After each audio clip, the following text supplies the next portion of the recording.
Hello, my name is John Flett. I'm a pediatrician in private practice at Hillcrest Private Hospital in Hillcrest.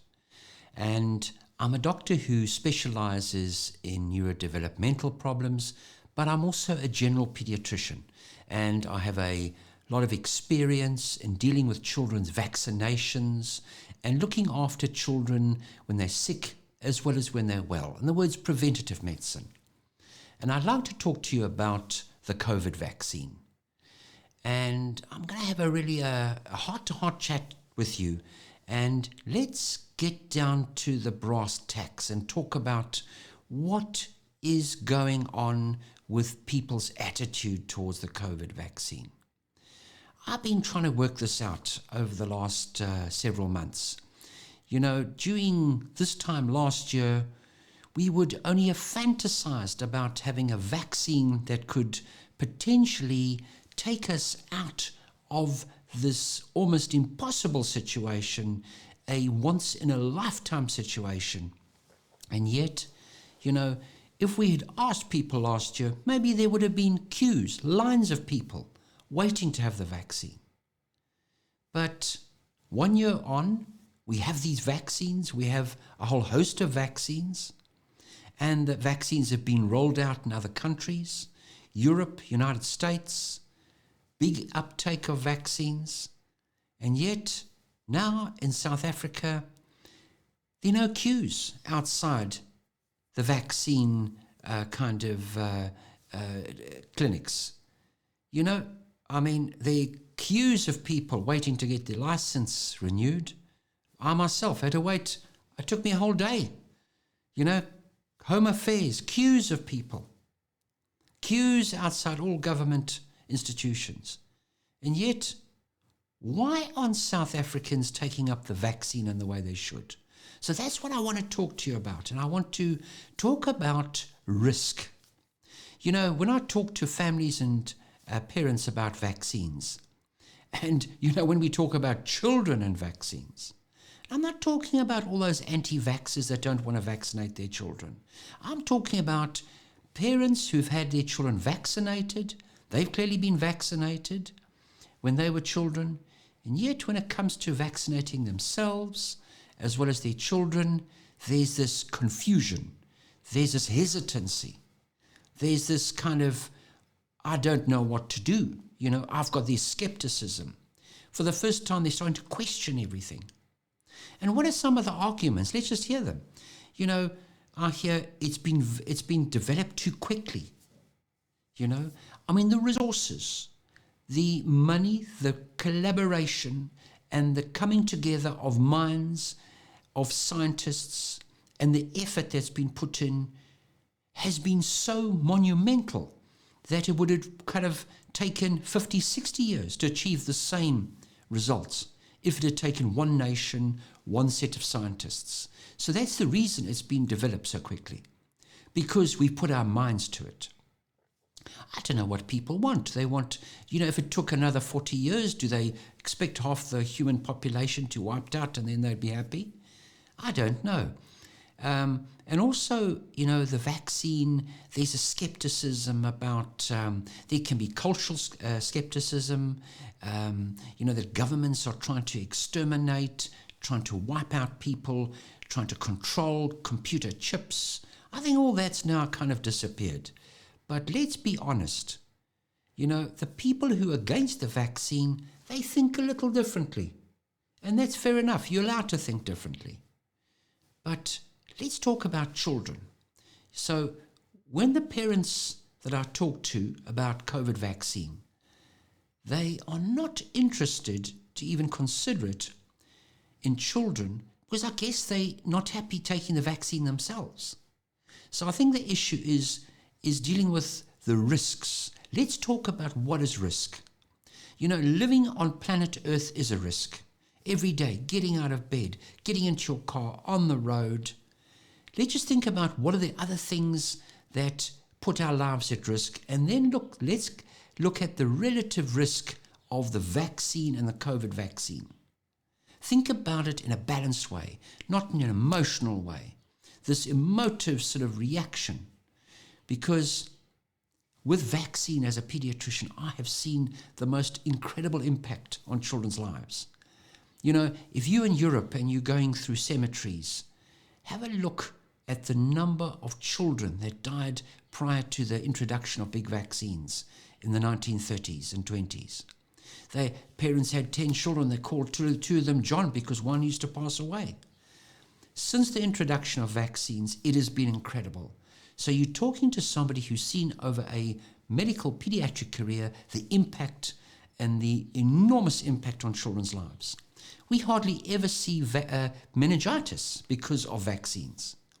When I started off as a medical student, we would admit at least a couple of children with meningitis. They would have lots of complications, some of them. They would need operations on the brain to relieve pressure, called hydrocephalus. We don't see those anymore. Vaccines have had a huge impact. The COVID vaccines, they have been rolled out in millions. So we know and we get and we collate a lot of medical data and know about these things very quickly. So let's talk about relative risk.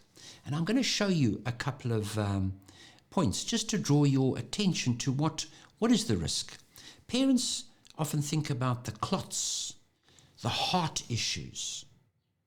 That's what they're worried about. They read about those. Let's talk about what the risk of those are all about. So children now are above 18, clearly it's been rolled out. Now there's going to be the introduction in South Africa from the age of 12 to 13 or 12 to 18. So let's talk about what are the relative risks. So the vaccines, and I think these are some of the questions you should consider. You know, they're going to be in South Africa probably the Pfizer vaccine, which will be rolled out. There'll be 2 injections. You know, the serious risks of somebody having a reaction to the COVID vaccine. The one that I hear about a lot is the heart being affected, the heart muscle and the covering of the heart, called myocarditis and pericarditis. Then the outside possibilities is 1 in 100,000. And of those cases, there have been rapid resolution, and I don't think there's been one fatality as a result of it. These are things that kind of settle down. And remember, pericarditis can happen anyway, even if you don't get vaccinated. So let's take those risks, and also there's also this talk about clots. There's an estimated chance of developing a clot as a result of the J&J and the AstraZeneca vaccine, which is elsewhere in the world, is between round figures 2 per million. So let's talk about what the relative risk. If you're worried about that, let's talk about some of the other things. Did you know that your child has a chance of almost 1 in 1,000 being born with a cardiac defect? 0.7 per 1,000. So that is a hugely increased risk. If there's 1 per 1,000, that means that your chance of developing a serious reaction to the COVID is 7 times less than your child being born with a cardiac defect. And also, you know, the likelihood of a child, you know, being born with or having childhood cancer. You know that a child under the age of 19 has 1 in 330 chances of developing a childhood cancer. So can you see that the risk is completely out of proportion? You know, just getting into your car, going to work, there's a much greater risk. And what is also fascinating to me as well is that, you know, your chances of being struck by lightning is 1 in 500,000. So, you know, the risk almost equates with being struck by lightning of having a serious reaction to the COVID vaccine. And, you know, there are some serious consequences of not vaccinating your child. You might have heard about this multisystem disease. It's called MISC, multisystem inflammatory disease, or PIMS, where a child can have a serious reaction. So by vaccinating your child, we are reducing the number of variants, the mutations. We can get our lives back together. Children can go to school. Teachers can be more relaxed. We can normalize schooling, education. Just imagine the impact on schooling if your child's vaccinated. And the impact of the mental development, psychological development, sports, activities, socialization will normalize. If we don't vaccinate children, that's not going to happen. And the other thing as well is that if you vaccinate your child, they're less likely to pass it on to someone else, pass it on to an elderly person.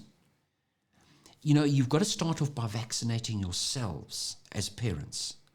By vaccinating yourselves, you're reducing the risk in your children. So we have to have a reality check. We've got to think about what is the relative risk of vaccinating versus not vaccinating. So I think what I would like to draw your attention to is that, there is going to be a lot of skepticism, particularly about authorities. In South Africa, we have a very good vaccination program. It has been rolled out. It has changed the lives of children in Africa without a doubt. Just the pneumococcal vaccine has reduced the death of children in Africa by 40%. So, what I would like you to do is take an overall view. Don't look at the 1 in a million, 1 in 700,000. Did you know that when your child has to have their tonsils out, you almost sign a form that you know that they're having an anesthetic? And there is the potential of 1 case in 100, 1% of your child having a serious reaction or even dying under anesthetic. And yet, we don't want to eliminate the risk. This is more of a kind of an investment in the grander society. We've got to think beyond ourselves. Not the sort of threat that you're not going to be able to go to shopping centres, get on planes, socialise. Just recently the Dutch government have introduced kind of measures that will almost, if you do not vaccinate, you're not going to be able to participate in society. You're not going to be able to get the benefits of society. So I don't think that necessarily should be the case. We need to educate ourselves. Look at the relative risk. Think about what is more likely than having the COVID vaccine and having a reaction. And I think when you think about it, you'll come to the conclusion that it makes complete sense that we've got to think beyond ourselves.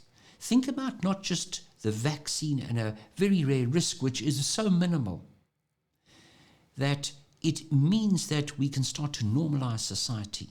Think about the economic impact on South Africa, the economic impact over, there are probably more people that are going to be impacted from a poverty point of view if we don't vaccinate than if we vaccinate. So we each have a role and we each have a responsibility to talk to those around us. And that's what I'm trying to do.